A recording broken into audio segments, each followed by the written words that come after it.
right, we live. I want to say ETM Hotel, Dual Aku, Rini Kofi Paisai, Madupe, uh, Fatmo Alafie, Fatmo Iwa Pele, uh, Igungun, Majube Ibai, Igungun Kiki, Igungun. Welcome everybody to the show. I want to apologize. I put the wrong link in a while ago to my own personal channel, and it's supposed to have been on the Mossy Warrior Clan channel. So sorry about that. That was my fault. So I'm starting a little late because I had to delete it from off my personal channel, and then set it up for this channel, and then try to reshare it. Those that's in the chat, can you share the video also to those of you may think they may be interested in this presentation? Um, Hold on one second. I'm trying to set this stuff up. All right. Got that out the way. We got 8 watching. We're gonna go ahead and jump into it. Again, I want to apologize for sending the wrong link out a while ago, but we got the link together now, so we finna get it in like the monster get it in. I'm gonna go ahead and share my screen. We're gonna jump into it.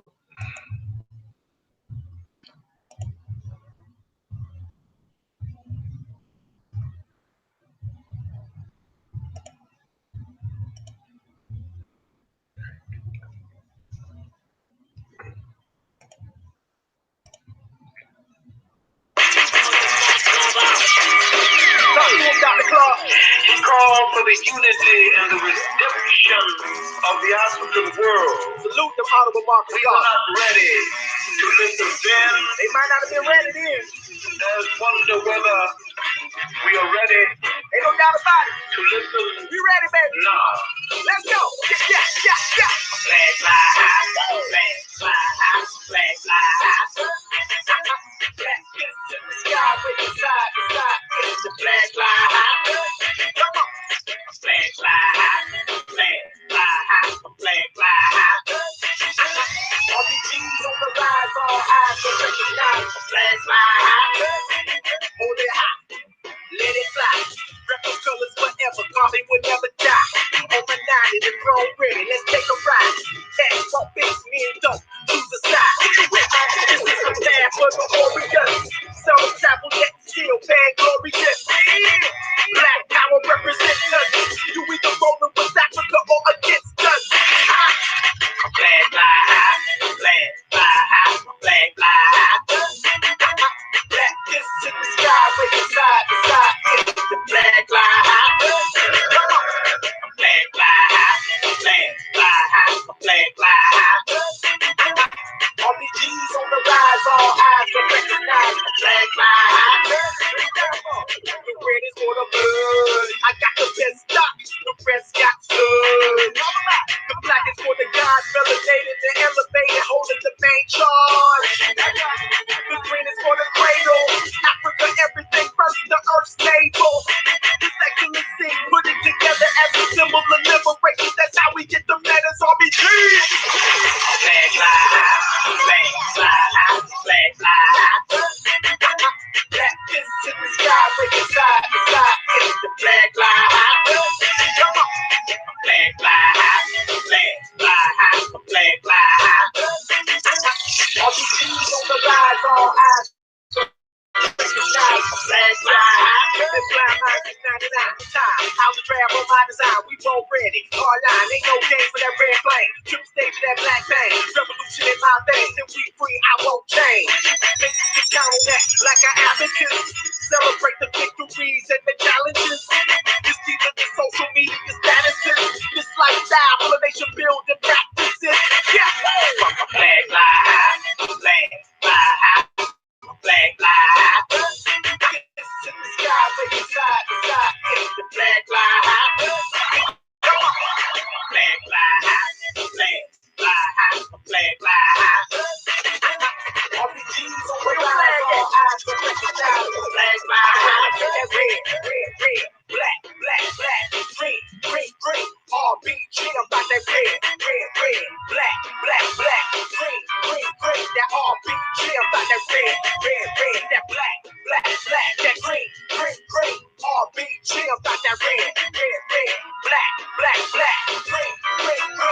RBG, baby. RBG, baby. Fly high, my flag, fly high, my flag, fly high. Shout out to all my RBGs worldwide. Doing this thing garbage style, you know what I'm talking about? Yeah. My flag fly high, my flag fly high. Come on.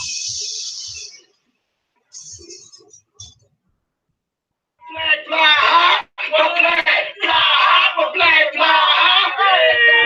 RBGs on the rise, all eyes gonna recognize. My flag fly high.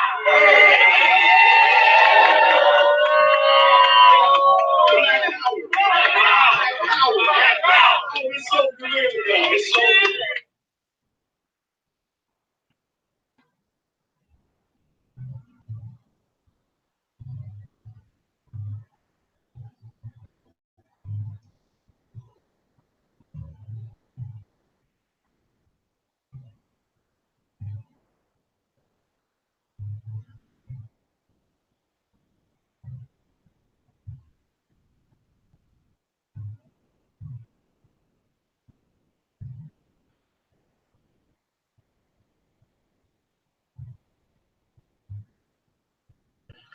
Flag still flying high.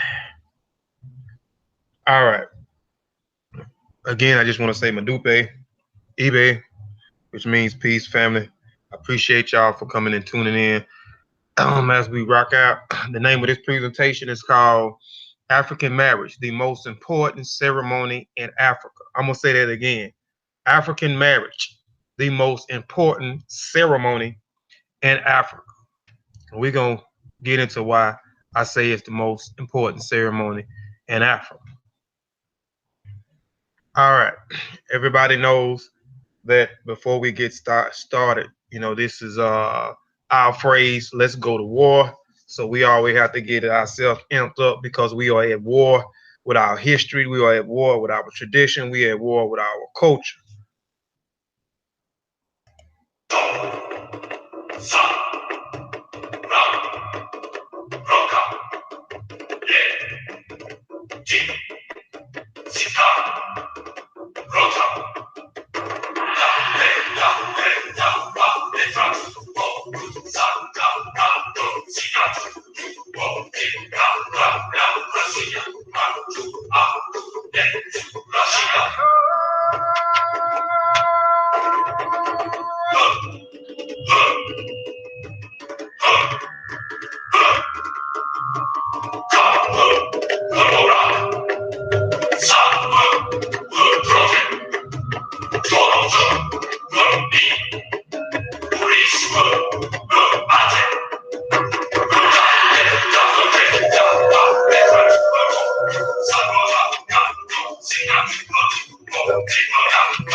All right, so let's go to war.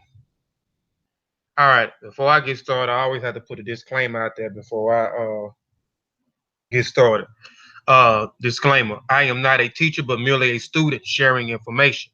And that information provided is for the educational purpose only. And if you are in doubt, do the research or have it verified by someone qualified.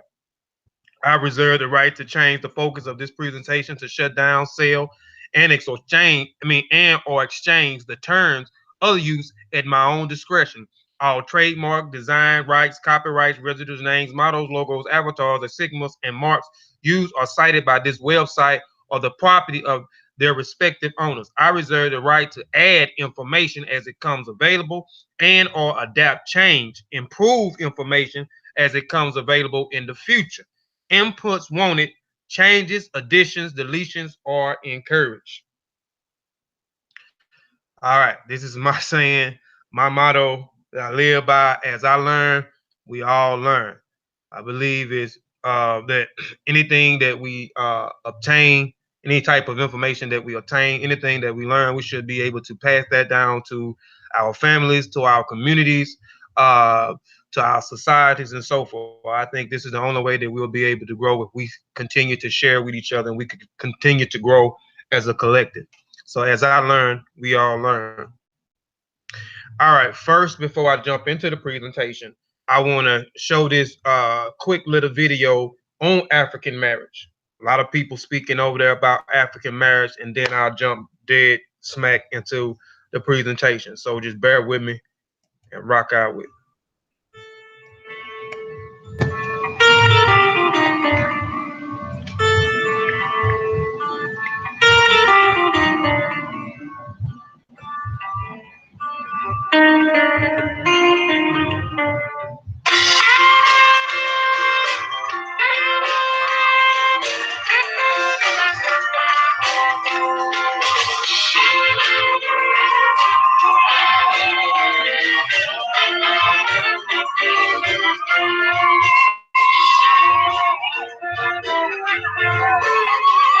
The tradition of marriage is a very important one.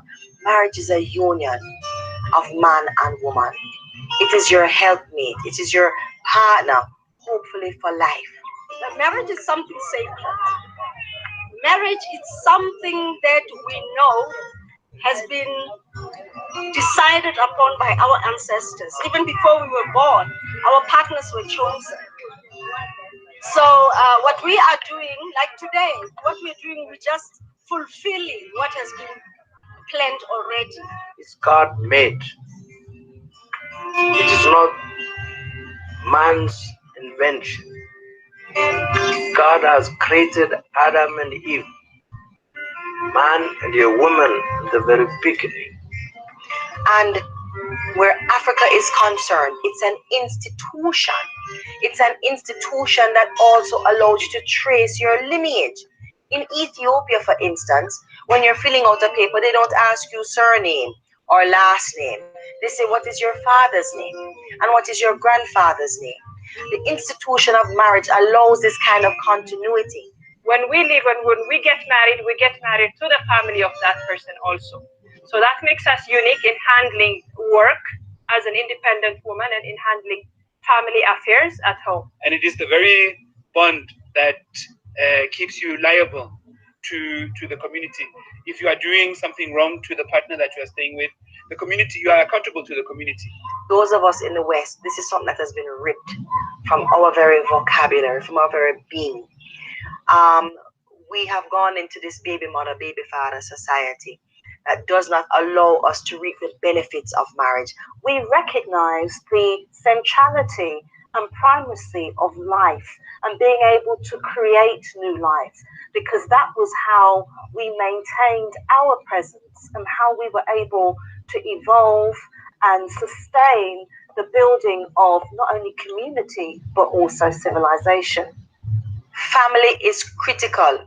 Family is so important, and the sacrament of marriage is one that allows us to build again an institution, a legacy that can be carried on generation to generation. What we are trying to do, those of us from the West, we're trying to reclaim that. Because African people know that two people don't just get married, two families get married, two communities come together. Because it doesn't involve just that family who's married. It involves the relatives, the mothers, the aunties, the grandparents, and it goes all the way back. It is a merging of two families. It is an enrichment. Now we have cousins in Lumanyane, and we can come here, we can in Kabuluho, we can come here, we can visit here, we can stop by and drink water. That's all what the African culture is all about. Building relationships, and it is not different from each and every culture all over Africa. Extended family systems have always been part of a strong social system, but it has as its underpinning base justice and truth in it. When I say justice, it means you do unto others as you want others to do unto you. The male-female relationships are two bodies, but when you have a meeting of minds, minds go beyond bodies. And the only way you're able to sustain ethical relationships is if you have right and what is just in the midst. We understood that teams beat all individuals. Y'all hear that? Consolidate your greater diversity, mentally, around bodies, groups, communities, you're better able to achieve the things that you want to achieve than being individual. Now, all these are masterful arrangements for progressive living. And it's upon this basis that we should countenance the kind of development, and it is development, that we're talking about.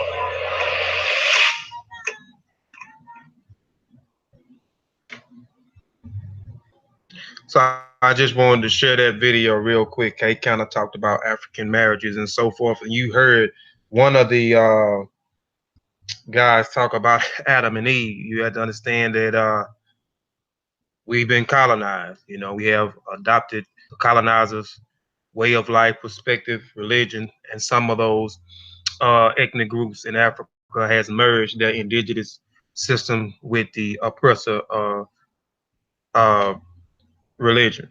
This is a saying: a man without a wife is like a vase without a flower. This is an old African proverb.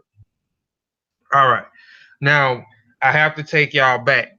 We're gonna go into. I'm gonna read off some of the rites of passages. You know how I stand with the rites of passages. Me with the rites of passages, I think we need to bring those back.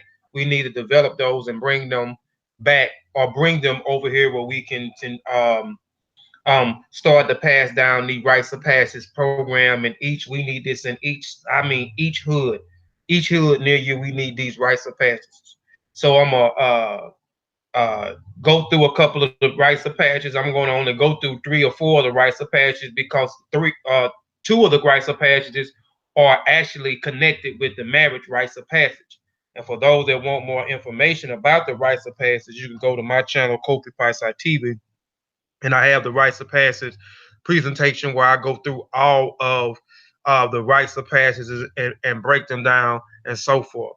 But here, the African initiation rite, which is a fundamental to human growth and development.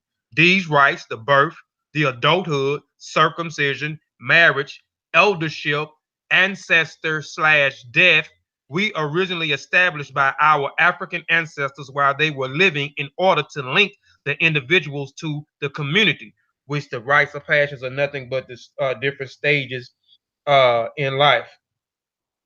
The rites of passage plays a central role in Africa's socialization, demarking the different stages in an individual development, gender and otherwise, as well as a personal relationship and role to the broader community. Now, hold on, let me go back. So, I'm only going to talk about the birth, rites of passage, adult rites of passage, and then we'll go into the marriage because these two are connected to this rites of passage. And you'll get what I'm saying as we get further into the presentation. All right, birth. We're going to talk about the birth of rites of passage. The right of birth is the first major rite. Nearly all African cultures believe that the infant has come from the spirit world, and remember that has come from the spirit world with important information from the world and is bringing unique talents and gifts, indeed unique purpose, missions, message, and projects to offer to the community. And this may sound familiar to those that may practice Ifa. We believe that when we're standing before Odemare Olevron, that we pick our Ori. Our Ori is our select head, which is the Ori Anu and the Ori Edu. Um, and the Ori is considered our central cell. So we pick our soul. So we pick our soul, we pick our talents, we pick our gifts, we pick our parents, we pick the day that we are born, we pick the day that we die. So we can't die a day after the day that we pick, but we can die earlier due to certain events that we may cause in our life to end our life at an early age.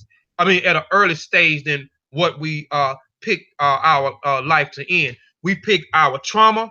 We pick our soul wounds. We pick our destiny. And on the way here, we say that we become we will on us as the soul travel here we begin to forget the things that we picked in front of Odemare or Olevron.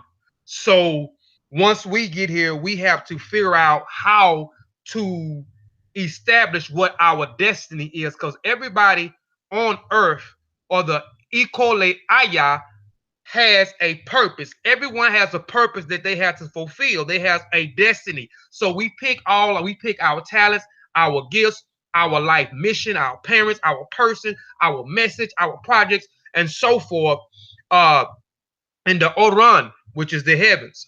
And according to Ifa, those that may practice Ifa know what I'm talking about. And like I said, we get here and we forget, but do the birth processing, the birth for rights process, because those that are on the continent, they have what they call divination system. So the divination system is connected to the birth over there. And I'll talk a little bit more about that in a minute. But it says your purpose, your mission. So I just wanted to try to explain that a little bit here. Message, projects, the offerings to the community, thus the reason for celebration. Therefore, the rites of birth is the first of the major rites and involving initiating the infant into the world through rituals of naming ceremonies. And the infant becomes initiated as well. And they go through a naming ceremony. Some tribes at 3 days, they go through the initiation where they name the person. You have some 7 days, you have some 10 days. Some ethnic groups, tribes, and clans, the girls sometimes are initiated and named before the boys are named, because they say the girls mature faster than the males. So that's in some other cultures as well. It says, or diviner, to determine the mission. So it's telling you that they go through the ceremony and then they have the diviner.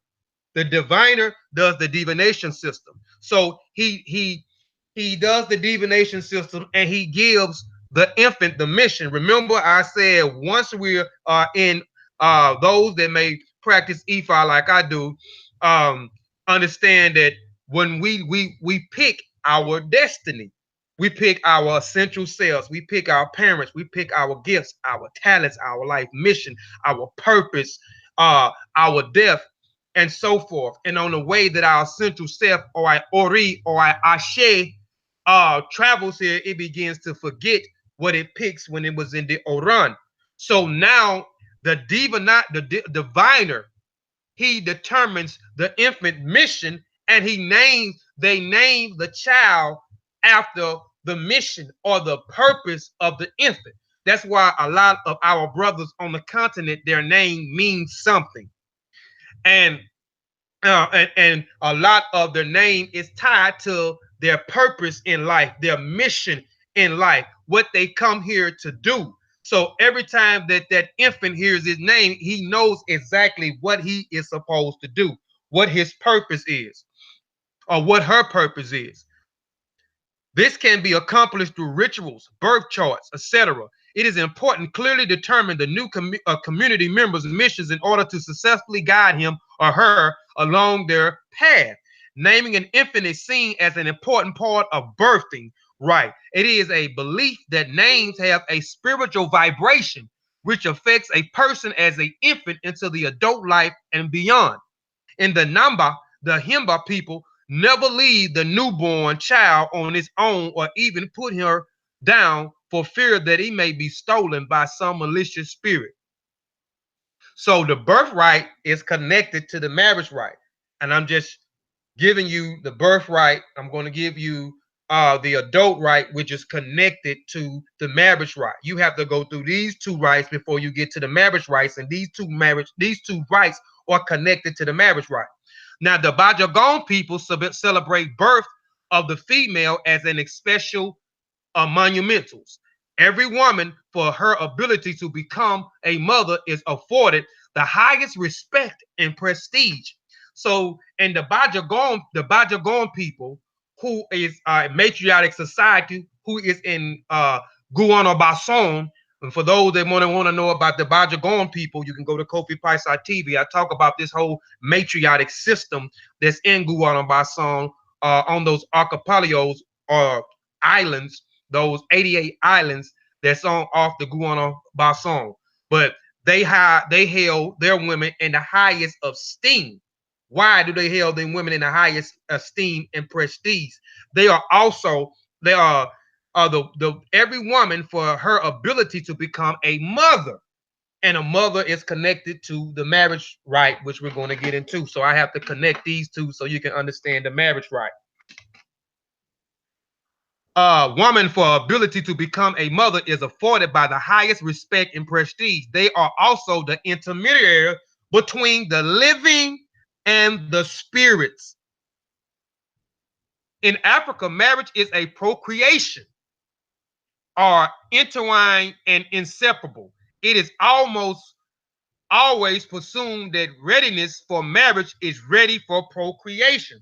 So procreation is attached to the marriage. So that's why I have to give you the birthright first before you even get to the marriage right. Because when you talk about marriage, you're talking about procreation. And we're going to get into why procreation is an important and it is tied to the marriage right. To get married is an opportunity to contribute freely through procreation to the survivals of the lineage and the society at large. During marriage, both traditions are Christian, both traditions and Christianity, because we know that Christianity is a part of our culture in Africa now due colonization, and I'll talk a little bit more about that later on too. How the marriage, the indigenous marriage right, is starting to die off because of the colonizers, different religions and perspective that some of our brothers and sisters have over there. One of the most appreciated and common gestures of goodwill shown to the newly married couple is praying for them for the fruits of the womb. May God grant you many children. You shall give birth to male and female. In 9 months we shall gather to celebrate the birth of your baby.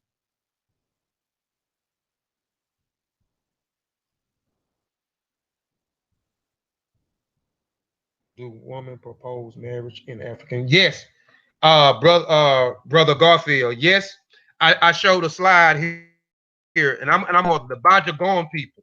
The Bajagon people is a matriarchic system.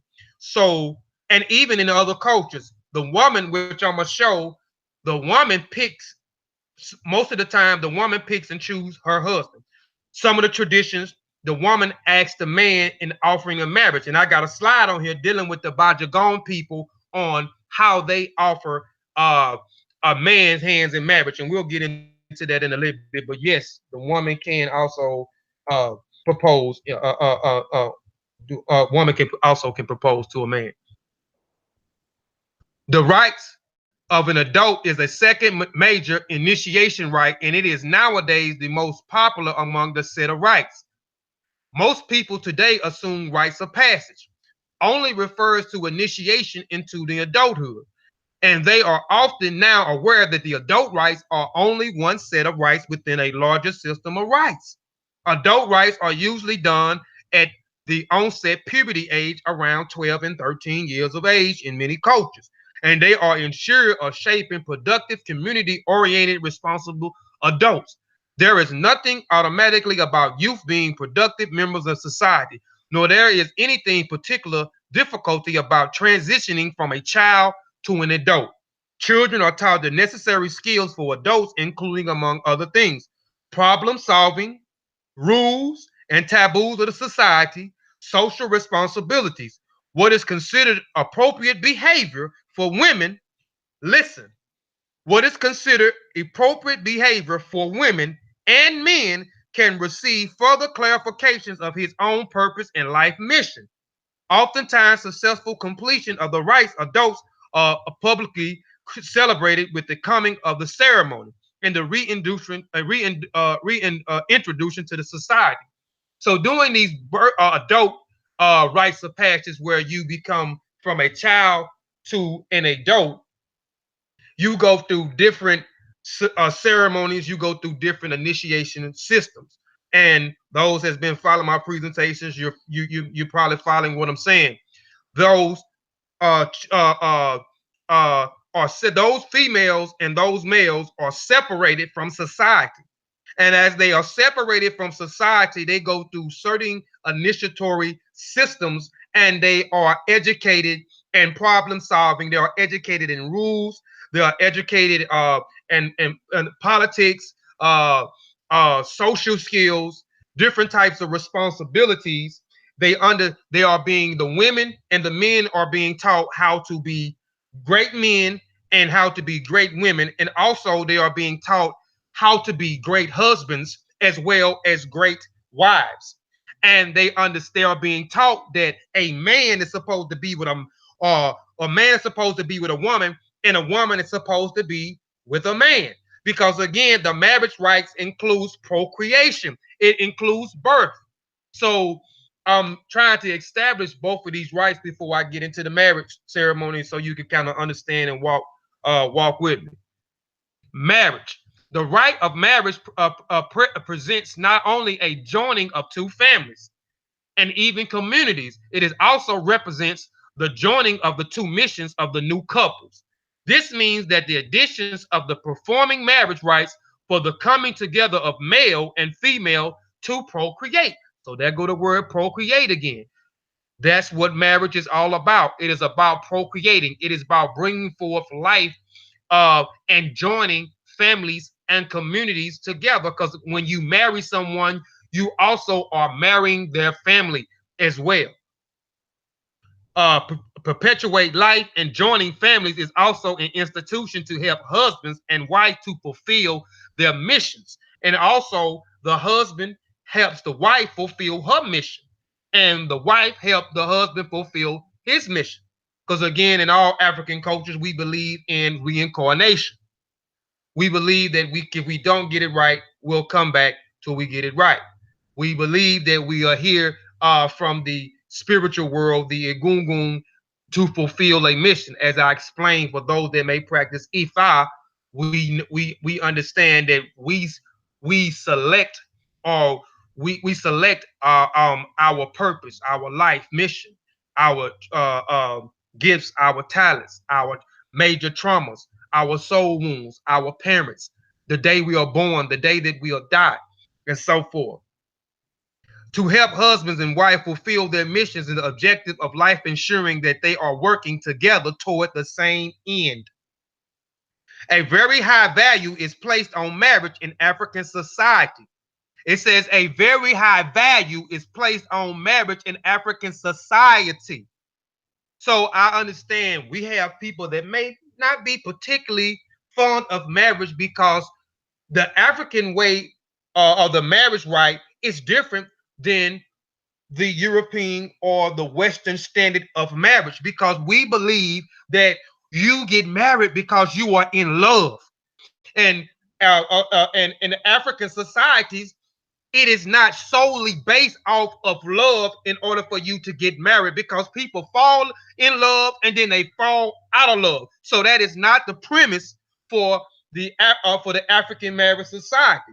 So this is why I wanted to do this, because a lot of people are not fond of marriage, and we have the high. In America has one of the highest rates of divorce. Divorce out there. Together toward the same end, a very high value placed on marriage in African society. And it is because the focus is on the collective. It is not uncommon that a full social standing of adults can only be achieved by marriage. And in some society, marriage is not recognized fully until a wife gives birth. So marriage is connected to the rights of the birthright. And then marriage is also connected to the adult right, because in order for you to get married, you have to become an adult. You have to be skilled in what a woman is. You have to be skilled in what a man is. A man knows he's supposed to be the woman. A woman knows he's supposed to be with a man. And they are also being educated on what a man's supposed to do for a woman. The woman is educated on what she's supposed to do for a man. And they are actually educating them and getting them ready to be married.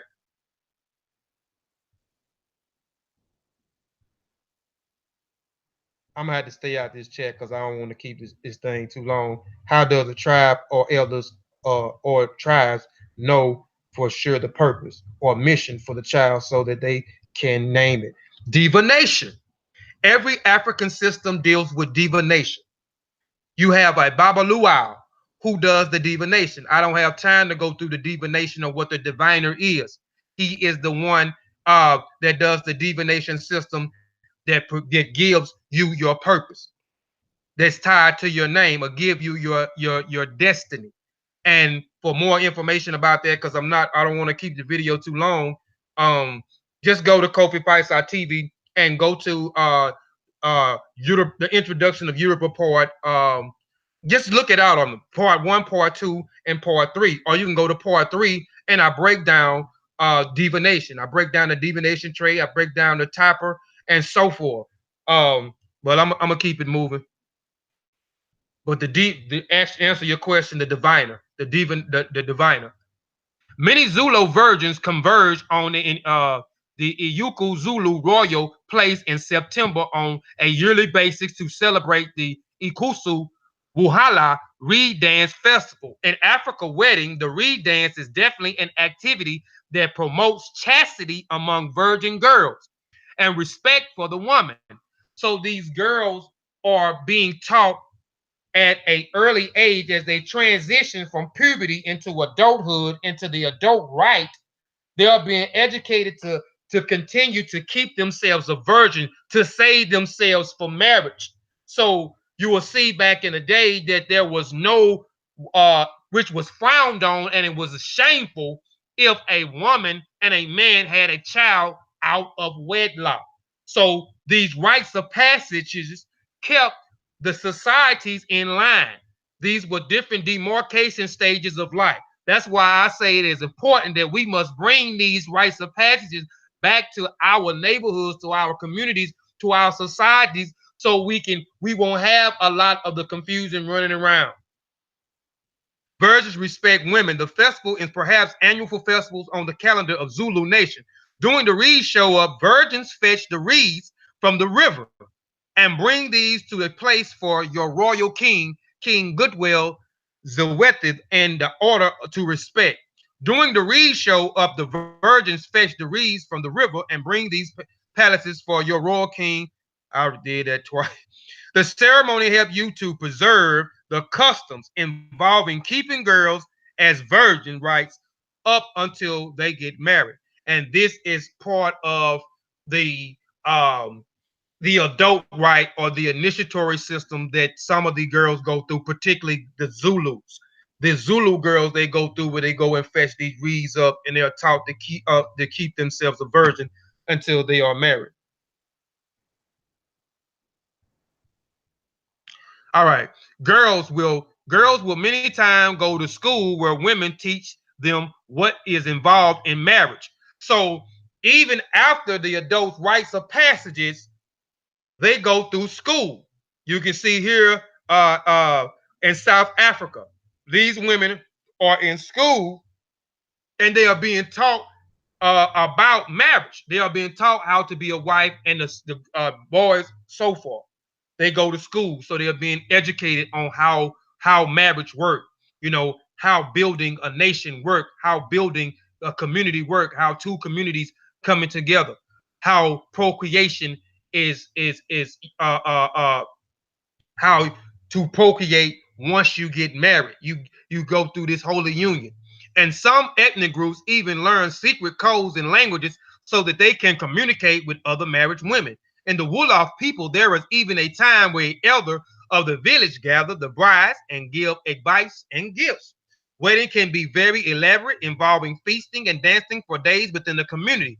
They can be very simple, or they can even be performed in huge marriage ceremonies involving many different couples. Marriage is almost serious. Is serious affair.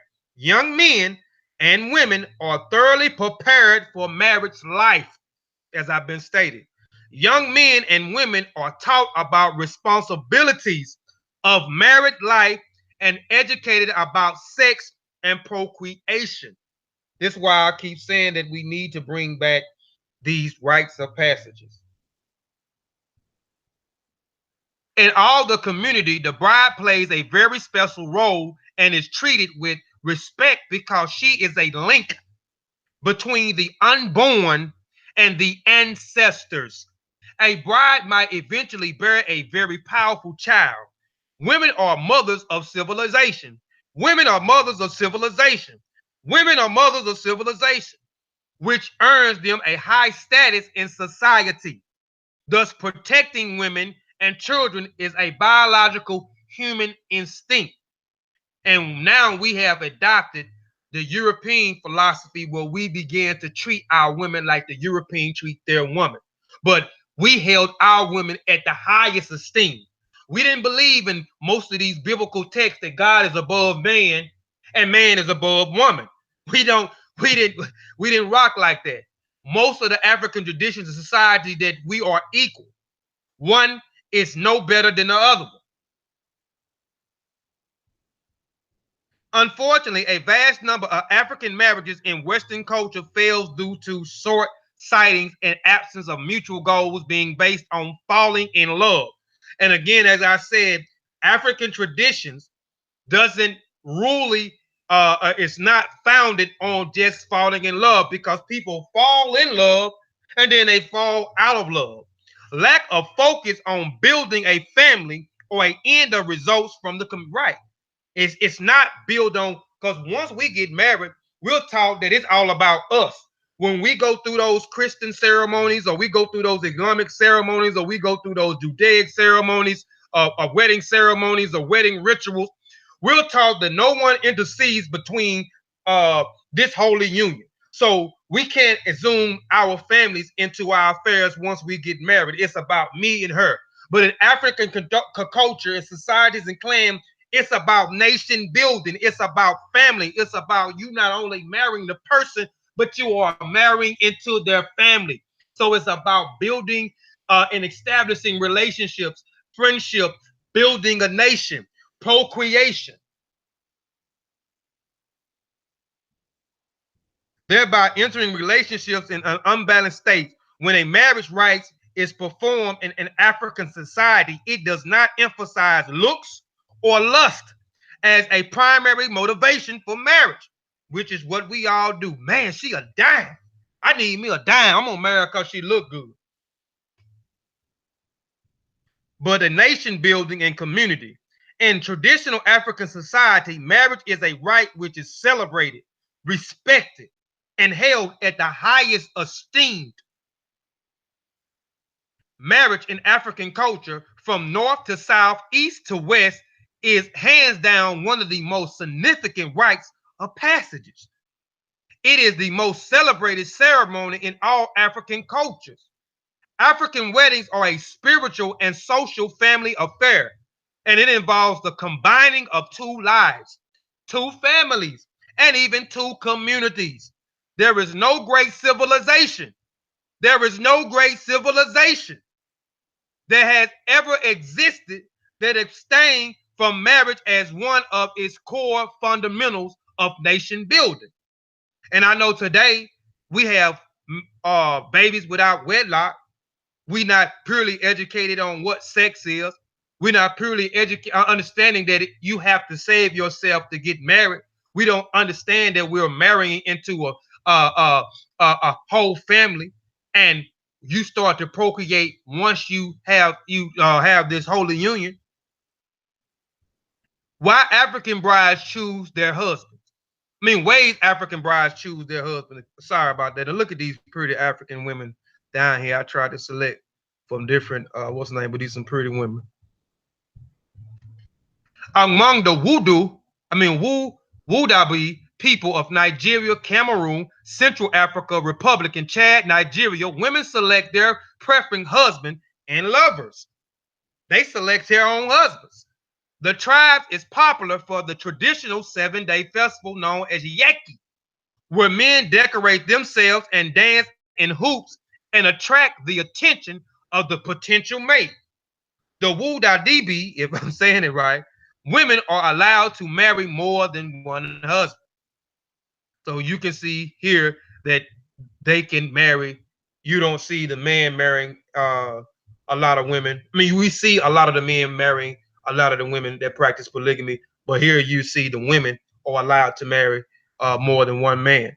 Among the Suruma, the Ethiopian marriage is usually arranged after a stick fight contest in which a young man trash each other merciless with sticks to prove their readiness to become a husband. The girl who is ready to get married sits around and watch the potential mate cane one another into submission. So this is how they pick their mate or pick their husband. Each girl select her favorite fighter in the contest and send him indirect messages through friends and relatives to express her interest. Women who are beautiful, hardworking, and cheerful are often first selected as wives, and we do that today. We do all types of stuff today. We do all types of stuff today to impress women. We go out and get the flyest gear. We go out and get the flyest cars. You know what I'm saying? We go and hang around certain group of people, maybe have certain types of status to, you know what I'm saying, to influence these women, to try to attract these women, and it's no different, what I showed or what they doing today. Now here I talked about the Bajagon women. I showed a picture of the Bajagon women, how they when when a girl is birthed in their society, you know what I'm saying, that woman is held, or that young girl is held to the highest esteem because they know one day she's going to get married and have children and going to build a nation, and two communities are going to come together. So now with the Bajagon people, which is a matriarchic society, the women run that society, which is in Guyana, not Guyana Basson, but Guyana Basson. The girls choose their husband by placing a large plate of food at the house of their choice. If the young man is willing to accept her proposal, he eats the food. After doing so, the future husband goes to live with the girl in the hut, which she will raise, and the couple then married until she drags her husband's belongings out the front door, thus indicating she does not wish to live with him any longer. So anything that he does that he ain't supposed to do, then she is required to drag his things out of the house, and she can divorce him. And he has to keep the children. The children goes with the man, and the man comes to live in the Bajagon society. The man comes to live with the woman. The woman has her own. The women never leave their society. They never leave their community, and the household can be between 10 to 100 people living in the house, from the grandmother, which the house consists in the Bajagon culture. You have the grandmother, the grandmother, the mother, and you have the daughter and the granddaughter. And the mother may have her children. I mean, the grandmother may have her daughter. Her daughter may have her daughter, her children. Her daughter may, her grandchildren, and so forth. That's why I say 10 to 100 people in a what's the name. And these women were master builders. They had a specific role. The men had a specific role as well. But these women was master builders, master farmers. They cultivated rice as well. So check out that presentation too. I did. It's called the Bajagon people, something matriarchic system. I have long lanes with the presentation, but it's on Kofi Paisa TV if you want to check that out. Marriage is sacred in Africa and beyond because it solidifies relationships that enriches communities and nations by bringing forth new life and new hope. African cultures celebrate the coming of the rains, the first harvest, and the birth of a child. Marriage is the cultural process which ushers in new life. It is a cherished and most celebrated rite of passage since the dawn of African civilization. But marriage is not a human right. Human rights does not need license or certificates. Marriage is instead a privilege afforded by communities between man and woman, and for those who meet the criteria. Marriage is the only known incubator for the raising and balance social functional children. And I agree with that statement because now our communities are broken. You have single mothers raising kids, and a lot of the kids are dysfunctional because they don't have both of the parents in the house. And you have the woman that is against the man, and the man is against the woman. The man not taking care of his responsibility. He's not supporting. He's not even protecting his child's mother. It is a civilized union of man and woman. The ideal setup for a child to be raised into full functional in an African context as a contributor of civilization. It is an institutionalization and a complementary relationship between male and female energies, enshrining in the child's sentiments and values from both sexes. This is a formula which occurs with marriage. If a woman is unable to contribute by having her own biological children, her role as a mother is expressed in the communal setup, and hence why the Pan-African proverb, it takes a village to raise a child. Parenting is communal, that's right, and a harmony of males and female energies and critical and enshrining balanced humans.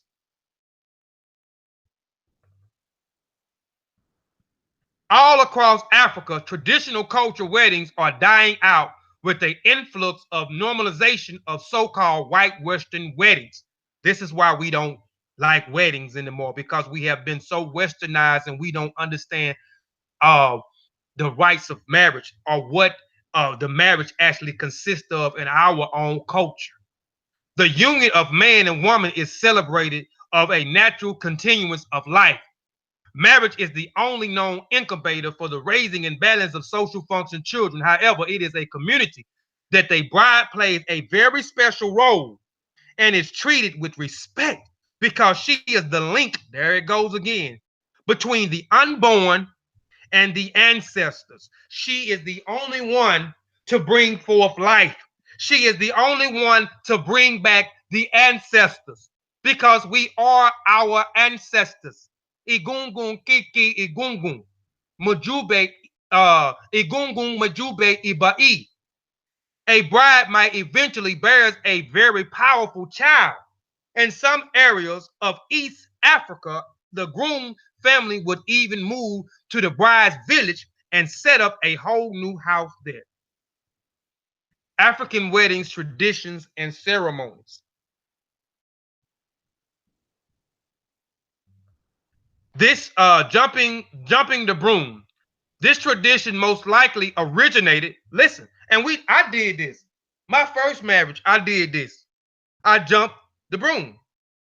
Did something else with the broom later on. I ain't gonna say what I did with the broom before I left, but my first wife, we jumped the broom. Didn't know where this tradition comes from. I thought, and then up until me doing a little bit more research, I thought it was something dealing with the Christianity rituals. But we have to understand that once the colonizers came in and once the slave master came in and did certain things, they took a lot of different things from us and amalgamated into their systems, as well as we took what they had and amalgamated into some of our systems as well. This tradition most likely originated with an African ritual in which a broom is used to demonstrate that all past problems have been swept away. During slave days, African Americans were forbidden to marry and live together. So jumping over a broom was a formally and public declaration of the couple's commitment. Today, it has become very popular for African American couples to follow suit at the conclusion of their wedding ceremony. The broom, often handmade by a beautiful decorated, can be displaced in the couple's home after the wedding, and it was hung up in my house at one time. Wedding check with local cultural institution for broom makers and suppliers. So I have a picture here. Someone's getting married, and this beautiful African culture is jumping the broom. Then I have a picture here of brooms, and I may put in the chat in a minute a those that may thinking about getting married soon or whatever the case may want to jump the broom, So I got a site that this company makes these African brooms. Cross sticks. In a lesser known tradition that also dates back to the slavery era, African American couples demonstrate their commitment by crossing tall wooden sticks. By crossing the sticks, which represents the power and the life force within the trees. The couple expresses a wish for a strong and grounded beginning. If you decide to incorporate this tradition, choose large branches from both of your family's homes or from the place meaning to use as a couple. Libation ceremony. So you can pour libations, and libations are also included in the marriage ceremony. And again, for those that may want more education or want to know more about the libations, you can go to Kofi Byside TV, and I have a libation presentation where I go into libation. We know that libations are not just for pouring to the dead. I know that's what most of us think, but you can pour libations to the living. So if you want to pour libations to your mother that may still be living, or pour libations to someone that may have expired you, or someone in your family, or some friend, you can pour libations to honor that person. You can pour libations for the sun. I pour libations for the ground. I pour libations for the ground, because vegetation comes from that ground. I understand that if that ground wasn't there, that wasn't there for me to plant things in order for it to grow for me to eat, I'll be out of here. I pour libations for the sun, because if the sun just decide to not rise anymore, we out of here. So I pour libations. So you can pour libations for nature. You can pour libations for the lesser deities, the nature ooze, the orishas, the luau, the epsilon, and so forth. And you can use different liquids, wine, liquor, milk, water, and a few other things. But if you want more information on that, just go to my channel. It's the presentation on there. Many African American couples incorporated libation ceremonies into their weddings as well to honor their African ancestors. Holy waters or alcohol is poured onto the ground in each of the guardian direction as a prayer or recite to the ancestral spirit. And most of the ancestors, they want that wine. They want that wine. They want that palm oil. So in that aspect, if you want to honor your ancestors, don't pour water, pour wine. In the name of those that have recently passed or called out, the libation ceremony can also be used as an opportunity to honor the elders in a family, asking them to pass on their wisdom and guidance.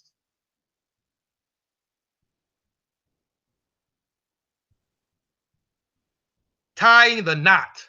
In some African tribes, a bride of a groom have their wrists tied together with cloths and braided grass and representing their marriage. I thought I put a picture in here of some couples actually had their wrists tied. To symbolize your own unity, have your officiated or a close friend tied your wrists together with a piece of kente cloth or a strand of cowrie shells. Symbolize, and it says kente cloth or cowrie shells. It didn't say crystals. It didn't say stones. It said cowrie shells. And again, it's no shot to someone else's culture, but again, we always intertwining other people's culture into our own cultures. Symbols and fertilities of prosperity while affirming young commitment. Tasting the four elements. In rituals adapting from a Yoruba tradition, the bride and groom taste four flavors that represents different emotions within the relationship. The four flavors typically used are sour, lemon, bitter, vinegar, hot, cognac, and sweet, honey.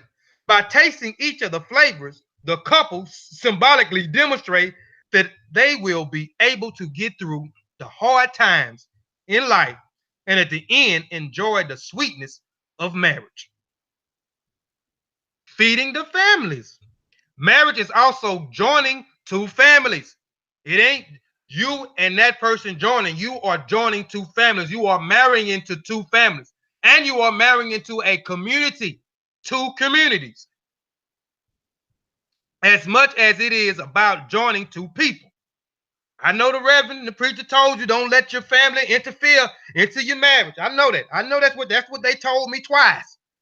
That's what they told me twice. But you are marrying into Another family, two families are getting married, two communities are getting married. Joining two people, this tradition honors that union. After the couple tastes the four elements, they feed each other's family members from the basket of unleavened bread. Purple and gold.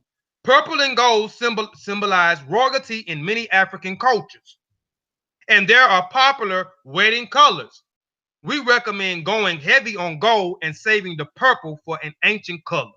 It is the perfect way to feel like a queen or your wedding day while embracing your culture, which purple and gold are royal colors. Oh, sorry about that. Let me go back. Dang it. Hold on, y'all. All right. Kente cloth. Many brides use kente cloth in their weddings. The good stuff is handmade in Ghana and contains red for the blood shed in capacity, gold for prosperity, green for land. Many brides incorporate the fabric into the bridesmaids' dresses, invitation decorations, or even the groomsman's vest. So kente cloth is very popular as well. If you want to know more about kente cloth, I'm not, go to my channel. I did a whole presentation on Ghana. I break down the kente cloth, uh, and even the African fabric or something. I don't know, just whatever the name was, dealing with the fabric. I did a part one, part two. I go a little bit more in depth in the kente cloth and the weavers who actually weave and make these things, and how they cut the palm trees down. Yes, we have palm trees in Africa. We have palm trees. They just ain't in Florida and LA. We have them in Africa. Uh, and they used, especially in Kemet, they use it to make silk out of the Raphael palm tree. The brides incorporate the fabric into the bridesmaid dress, invitation decorations, or even the groomsman's vest. The key incorporated the colors of minimalism, and is an accent or two can make a big statement without looking overwhelmed. Cola nuts. Cola nuts. Cola nuts play an important role in African, it didn't say stones, it didn't say crystals. Cola nuts play an important role in African weddings. The nuts, which is used for medicine purposes in Africa, representing a couple's and their families' willingness to always help heal each other. In Nigeria, ceremonies is not complete until a cola nut is short between the couples and their parents. Shared, I mean, I'm sorry. Among African Muslims, the nuts, and we have, and again, we have those uh, on the continent who are actually practicing. We know they practice some of the oppressors' religions, and some of them have amalgamated the oppressors' religion or way of life into the African way of life. So there are Muslims in Africa, in Nigeria. The nuts is also a symbolic fertility and an exchange with family members during the exchange celebration. Many African American couples incorporate the sharing of cola nuts into their ceremonies and then keep the nuts in their home afterwards as a reminder to always work at healing any problem that encounters. Since marriage in Africa culture is considered the official joining of two families, a large emphasis is placed on getting families' permission and blessings before the wedding. In Ghana, the groom requests permission through the custom of knocking on the door. Beware gifts. He visit, hold on. Bearing gifts. He visit his potential in-laws accompanied by his own families. His knock is accepted. The family celebrates and wedding plan begins, or simply plan outing like a brunch or dinner that to bring both families together before the wedding begins formally families bonds. So he's hoping as he's knocking on that door and he's bringing gifts, what they call dowries, where some couples before you get married you bring uh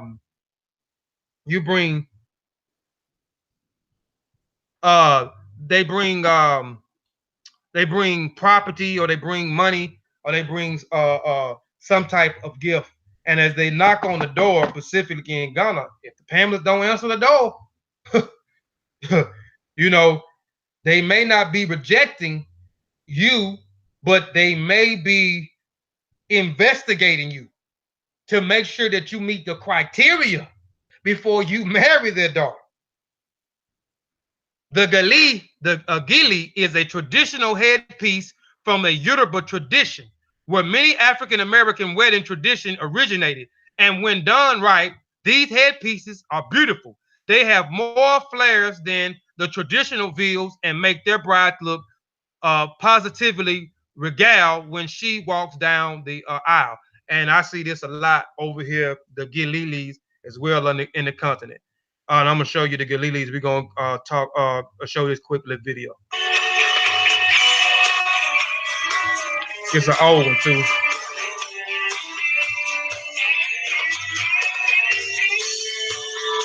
It is known by many names: a head wrap, a head scarf, a head tie. Its actual name is a gele, and it's also a thing of stunning beauty. I am joined now by the owner of AfricanBeauty.ca, Miriam Ali. Miriam, thank you for coming on the show. You look great, by the way. Thank you for having me. A little underdressed right now, and but I want to get right to it because you have some beautiful examples of the gele, and you've brought some models to show them off. Yes. But first of all, tell me about its origin, and because it seems to be a mix of the traditional and the modern. Correct. So gele is originally from the West African part of Africa. Okay. And I'm from Nigeria, and I learned about the origin in Nigeria. Basically, it's a fabric, and it's really starched down. And it comes just like this, just like a piece. Right. And we create it into a hat. Right. Basically. And you say they're starched because they seem to be defying gravity. So you can manipulate them. Right. They're very stiff. Okay. So the stiffer it is, the more it stands, and you have to be creative and artistic with them, basically. And that's what I do as a profession. And that's what you've done. And we'll see some right now on the show. So who have you got with you? And tell me a bit about the design and the style that they're sporting. Well, the design that they're sporting is basically it comes with different shapes. It depends on how. Well, right here we have the lovely Casey. This is a perfect bride. This is what they do when we're having our engagements and our weddings. This is a complete set, and the fabric is actually called ashoke. And the fabric itself is ashoke. What she's sporting on her head is the gele of the ashoke, and she looks very beautiful in it. This is what the bride looks like. It's beautiful, and it of course matches what she's wearing. Now, do you design the colors and the fabrics yourself? Yes, we do. We actually import it from Nigeria. Wow. Okay. Yes. Thank you. Thank you, Casey. You're pretty.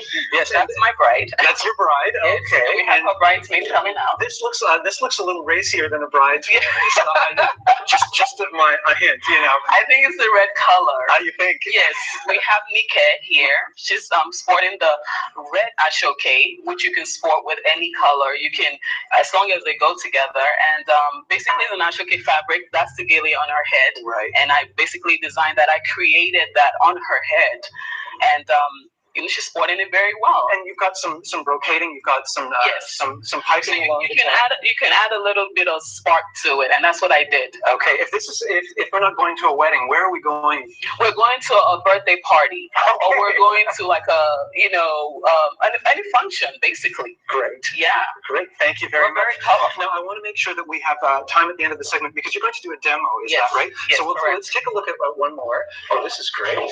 Very colorful for spring. Yeah. This is something like I have right now. Mm-hmm. It's basically just a wrap that it comes with like a set, basically. I think it fell on the side. But it's supposed to stand up. Okay. Yes. It doesn't look like it's fallen. I know, but this is a basic wrap. You can do it with jeans, or you can do it with like a dress like she has, or a top, or you can do it anything. It's basically casual. It's beautiful. And we do this casually sometimes. And you're also, I see, accessorizing some action. Yes, and that's what brings it out. The accessories, the beads, the earrings, the makeup, basically brings what you have on your head out. Great. Now, I want to mention, thank you very much. Thank you so much. I want to mention that Miriam also offers something called Miriam's Concept, which is the whole picture. Is that right? It's the whole package. Okay. So basically, you're getting the gele, and you're getting the makeup, and you're getting, actually, I'm an image consultant. I consult with, beautiful African women, Black women, all kinds of women when it comes to getting the total package, the total look. Well, speaking of total look, this looks like you've got a bit of a traditional look with a bit of that Burberry look. It's almost, it's almost a rare kind of its own. It's a gele, it's an ashoke also, but it's a Burberry pattern. So we have different patterns. That's beautiful. Yes. And we do seem to be defying a little bit of gravity up here. Yes, and that's because of the starch in the actual material. Exactly. And this is Lola, and she's sporting it very well. This is going to a party, or she's probably the celebrant. Okay. Yes. You're the celebrant, as in the person having the event. Okay. Yes, maybe the wedding, or maybe the birthday party, or maybe you are the one doing the event. Then you have this total package. Fantastic. I love the mix of the Burberry with and it's also a little bit shiny. Yes. Too. Yes. It really grabs your attention. Like a lot of shine and spark. She's accessorizing with some shines on her earrings. Exactly. And her necklace as well. Okay. Wow. Oh, I love this. This is a damask. This is very traditional. It's as traditional as the ashoke. The ashoke is part of our tradition, the fabric. I ain't gonna show the whole video, fam, but I just wanted y'all to see like some of the wedding headdress, the gili headdress. All right. Ghana marriage is a traditional ceremony where the groom, accompanied by his family, goes to the bride's house and formally asks for the bride's hand in marriage in the presence of her friends, family, and well-wishers. The traditional Ghanaian ceremony is necessary common right of all marriage for all Ghanaian couples. Today in Ghana, a lot of couples perform this along as a marriage Ghanaian ceremony. Excuse me. For all couples, this place tries to make their marriage ceremony as much traditional as they can because their rights is so important for their culture. Ghanaian wedding, it's supposed to be the Ghanaian wedding band starts with the knocking the kokiko around the house. In this knocking ceremony, the future husband, together with his daddy and some elder family member, visit the bride's house to announce their relationship intentions. Most of the time, his ceremony is carried out a week or two ahead of the actual marriage ceremony. As I talked about earlier, he had to go, they went and knocked on the door. Normally, the Masa girls of Kenya grow up with other children of their own age and normally form good relationships with them. But when it comes to marriage, women are given to a man they don't know, and is important for this person to be much older than the bride. At the ceremony, the father or brother of the bride spits on the bride's head as a blessing, and then she leaves the house with her new husband walking to her new home. This is just a picture here at the wedding ceremony held by the Masa, which I just stated on a nation of Kenya. The father of the bride blesses them by spitting on her head and her breast.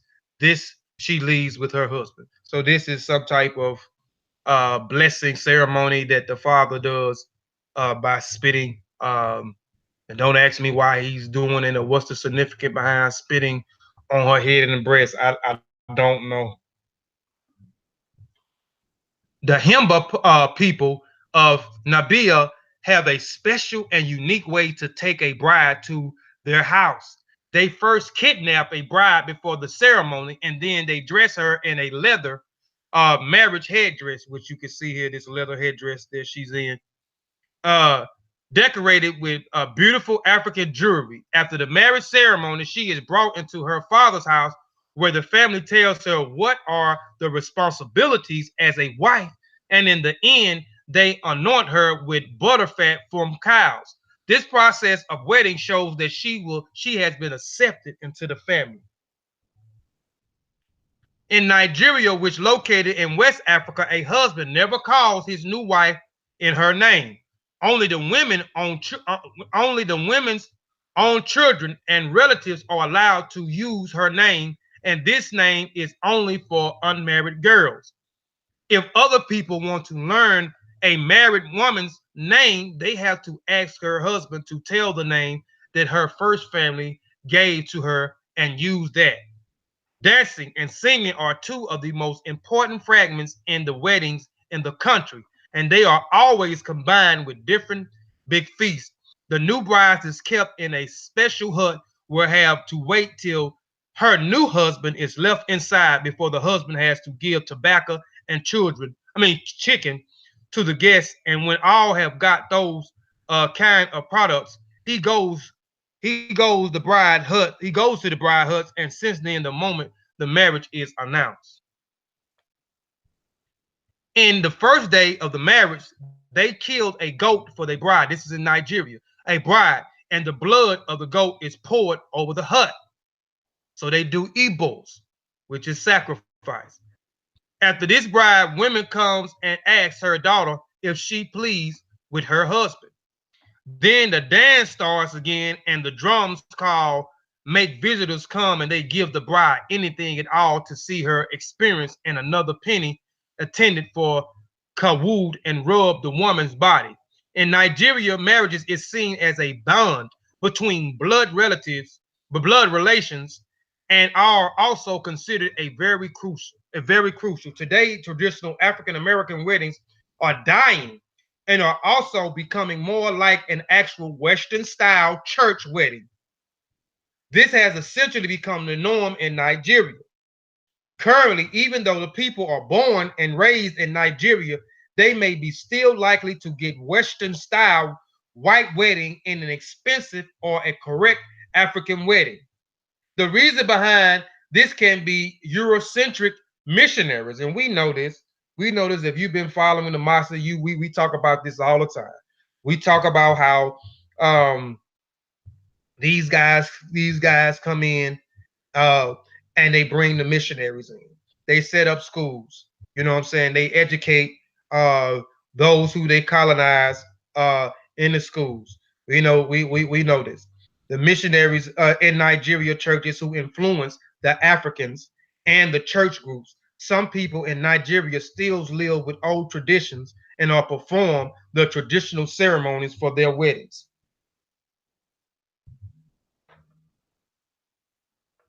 The Zulu African wedding takes many forms and shapes. In those weddings, usually a bride changes her dress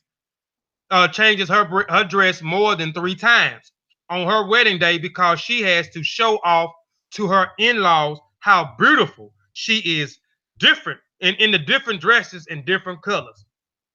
Although it is a Zulu custom for a bride to wear a white wedding dress, nowadays brides prefer to do this. The Zulu wedding takes place at a church, or during this time a bride is wearing white. After church, the wedding ceremonies occur at the bridegroom's property. The bride changes into a traditional outfit during the ceremony. The family of the groom slaughters a cow to demonstrate that they accept the bride inside the home. During the traditional wedding, the parties from your brides and grooms fasten complete through Zulu dances and songs. The bride puts money into the stomach of a cow. As you move, the crowd looks on. It is a sign that she is now section of the family. And in Zulu parties, the wedding ceremonies end with the bride giving in the forms of blankets and her brand new family, including an expanded family. This tradition terms uwaba or ukwaba. The traditional Wolof wedding ceremony in Senegal, the parents and husbands to the send elders to the bride parents with the parents of the husband to be sent elders to the bride's parent with money and kola nuts to ask for her husband in marriage. The bride parents consult with the daughter, and together they consent to or reject the proposal. In this proposal, it is accepted that parents of the bride to be distributes the cola nuts representing among the neighbors and family. The part of the wedding is an informal and family.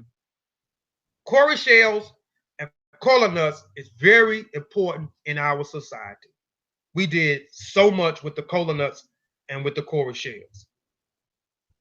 A way of announcing the impending of the new weddings.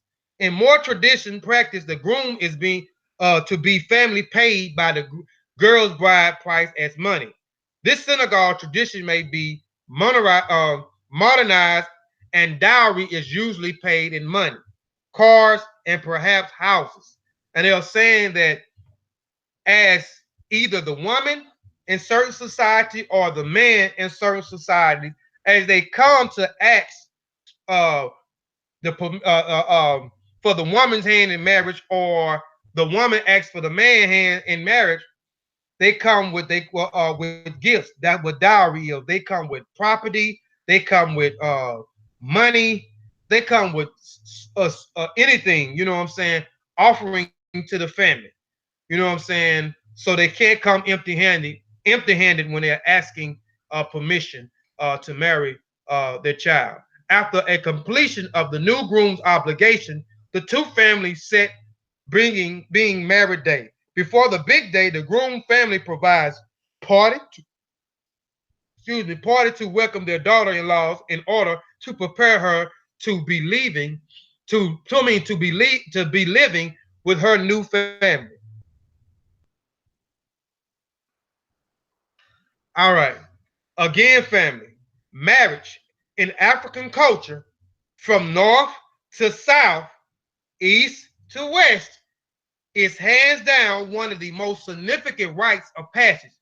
It is the most celebrated ceremony in all African culture. African weddings are a spiritual and social family affair and involves a combining of two lives, two families, and even two communities. There is no great civilization. There is no great civilization. There is no great civilization that has ever existed that abstains from marriage as one of its core fundamentals of nation building. So, family, that concludes my presentation. And I hope y'all got a grasp and an understanding of what an African marriage is. I tried to point out in different African societies, different African clans, different African countries, what an African marriage is and how we look at a marriage. It is not in the same way, it is not in the same perspective as a westernized wedding. And if we follow the rites of passages, which you go through those rites of passages where you have the birthright, you have the adult right, the circumcision right, you have the marriage right, you have the elder right, you have the ancestor slash death right. So we need to bring those rites of passages back, those initiatory systems, those demarcation stages, because the birthright and the adult right is connected to the marriage right. As we understand, as a birth, we know that only life or building a nation or a civilization comes through the womb of a woman. So birth is very important. And when you talk about marriage, marriage equates procreation. It means birth. It is mean bringing the ancestors back. That's why it says that the woman is an intermediary between the living and the dead, or between the living and the ancestors of the adult right. The adult right, as they go through this demarcation stage where they become an adult and they become initiated and go through these different ceremonies, they are being exiled from the community, and they are being taught different things of good. They being taught how to be a good man, how to be a good woman. They are being taught social skills. They are being taught things in the community. They are being taught special tasks, special skills. They are being taught how to be husbands, how to be wives. They are being educated about sex. They are being educated about marriage. And then they go to schools to be further educated about how important it is to be a wife and a husband. And as they go through their adult rights, the women are being taught that they have to keep their virginity until they get married. You do not want to shame your community by having sex. That's why they're being educated at an early age on what a man and a woman supposed to do, and a man's supposed to be with a woman, and a woman is supposed to be with a man. What a man's supposed to do, what a woman is supposed to do. Marriage equates procreation. Procreation means building a nation, building a civilization, joining two great communities together, friendship, etc. Then you get into the marriage right. And again, the marriage right is about procreation. It is about building. It's not about falling in love. That's what we do. You fall in love and then you fall out of love. But that was not the main key for us getting married. It was nation building. It was families coming together, nations coming together, communities coming together. And then some of the things that we have already been doing for those that may have been married, those already come from the continent. And then they may have come that we may have equated into when we was on a plantation, jumping the broom, the two sticks, and so forth. So I hope y'all enjoyed the presentation. I really do. I hope y'all enjoyed the presentation. I hope I didn't let nobody down. I enjoy putting this presentation together because I'm gonna get married again one day, and it won't be a westernized wedding. It won't be a westernized wedding. It's gonna be an African wedding. I understand what an African wedding is about. What marriage means. Marriage is the most important ceremony because we understand that building a nation comes from being married because we we teach our babies to keep their virginity until they get married, and once they get married then you bring forth life or you bring the ancestors back. So please go subscribe to these channels. Sesshuma Ani Meta Nature. I am a member of this group. We are like-minded individuals that study the language, which is the Rani Kemet, and the writing script, which is the Sesshuma Meta Nature. So please go subscribe to that channel. We have a lot of content on that video, on that channel, over 100 and some videos, but we transliterate and translate what y'all call the hieroglyphs or what we call the sesh. Please go subscribe to Kofi Paisai TV. I've been begging y'all and begging y'all, but it's all good, you know. But please go support my channel, Kofi Paisai TV. It's a young channel. It's only been up maybe 6 or going on 7 months. I appreciate y'all for those who support, who subscribe, hit the notification bell. I appreciate y'all for supporting me. Kofi Paisai TV is the African Netflix. So if you want to get your lady and watch African Netflix and chill, that's the channel to look at. It is the channel that takes the European, that takes the black man, the black woman, and black child Eurocentric mind and Africanize it. Because on that channel, I have nothing but our culture and our traditions on that channel. Also, please go subscribe to the Master Warrior Clan channel. We're on the channel right now. Please go subscribe to that channel. I am also a member of that channel, and I'm trying to do my part with the group. I hope I'm not letting my group down in any way, in any shape, form, or fashion. So please continue to subscribe to our channel. We appreciate. We have a nice spike of subscribers subscribing. So please subscribe, hit the notification bell so you won't miss out on a lot of these good presentations that are coming your way. We're going to keep beating you in the head with these presentations. And man, that's all I got, man. Seeing Sean, you got anything to say? Hold on. Here's my references. I keep this pause here for a minute. And again, like I said, I don't mind you going through my references. Go through my references, scrutinize my references. I don't mind you critiquing my information. Again, I don't get in my feelings for that. I feel like that's the only way we'll be able to grow. Sometimes I know a lot of times people get in their feelings about people saying stuff about their information. I kind of do understand sometimes because sometimes people take a lot of time out, but a lot of times we don't understand Tep Hesse. and that's the correct method. You know what I'm saying, or proper methodology. And we're trying to bring that proper methodology. Uh, you know what I'm saying. To the so-called conscious community. The Mossy Warrior Clan is doing a great job at that. Dagger Squad is doing a great job at that. MBK is doing a great job at that. Raw Squad is definitely doing a great job of that. The Seshu Ma'ani Metanetra is doing a great job of that. The Magi Archers is doing a great job uh, at that. So and all those groups I named, go and support those groups as well. Support, support, support, support, support, support, support, support. It's about supporting. We got to start supporting, supporting, supporting, supporting, supporting. So again, I want to say Moriri, which means appreciate or appreciation. So I appreciate everyone for tuning in. You could have been doing anything else, but you tune in to listen to this country boy speak. Um, Saying Sean, you got anything to say, man, before we get out of here?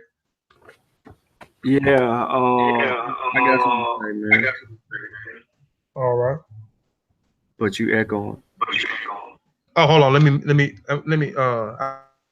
I tell you what. For a second. Nah, hold on. I got you. You ain't got to do it. I can do it. Hold on. You ain't got to do that. All right.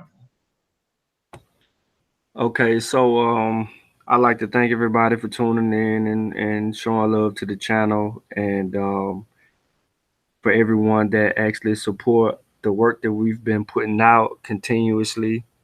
We will continue to do the work um, for the people, but that's the reason why we do it. We invest a lot of time, energy, um, and money into trying to bring truth and culture and give back culture to our people. So um, these presentations and things of that nature you see, um, they consume a lot of our day, a lot of our time. Presently, I was working on a presentation that took 4 hours, and it's not complete by any stretch of the imagination. So it probably won't be until about another few days. So that's a few hours each day leading up to the time we're able to present these things to you guys. Because we want to make sure that we are not just Google scholaring you to death, or that we're not just putting out information out there because it feels good. We are actually trying to put forth information that you can share with your kids and your family and friends or students. Uh, um, as Sinette Cachet has with her students.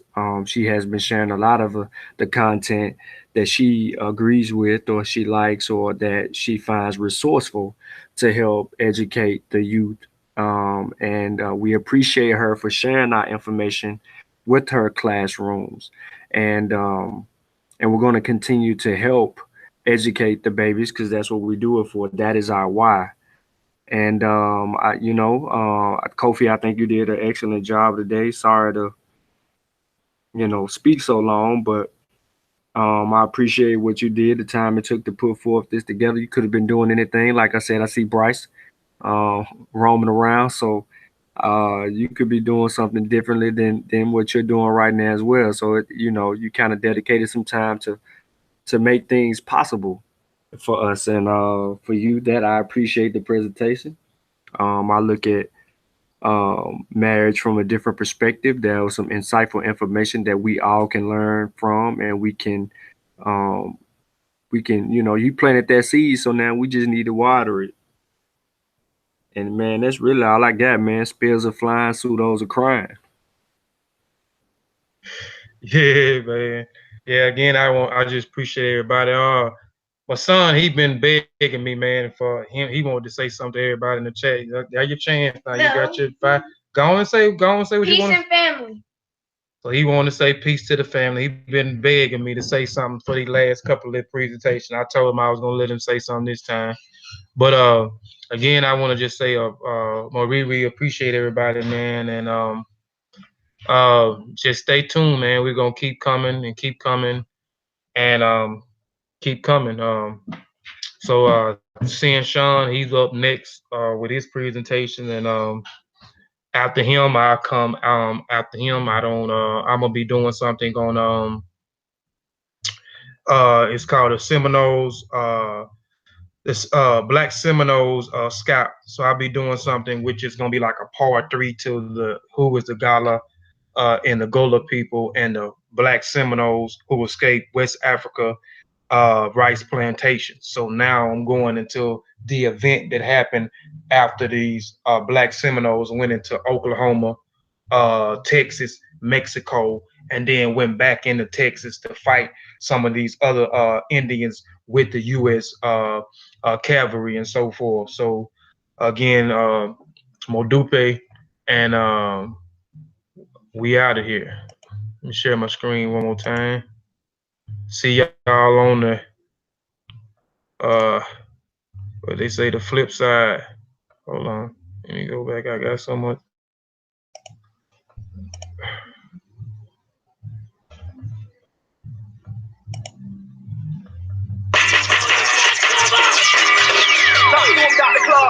He called for the unity and the redemption of the African world. Salute them honorable markers. We are not ready to listen then. They might not have been ready then. There's wonder whether we are ready. Ain't no doubt about it. To listen. You ready, baby? No.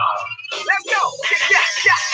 Flag fly high, flag fly high, flag fly high. Black fist in the sky, waving side to side. It's the flag fly high. Come on. Flag fly high, flag fly high, flag fly high. All these G's on the rise, all eyes will recognize the flag fly high. Hold it high, let it fly. Rebel colors forever, Bobby would never die. On the 90, the throne ready, let's take a ride. Cats won't beat me and don't choose a side. This is the bad for the warriors. Seldom travel yet still bad glorious. Yeah. Black power represents us. You either rolling with Africa or against us. Flag fly high, flag fly high, flag fly high. Black fists in the sky, waving side to side. It's the flag fly high. Come on. Flag fly high, flag fly high, flag fly high. All these G's on the rise, all eyes will recognize the flag fly high. The red is for the blood. I got the best stock, the rest got blood. The black is for the gods, validated and elevated, holding the main charge. The green is for the cradle. Africa, everything first, the earth's navel.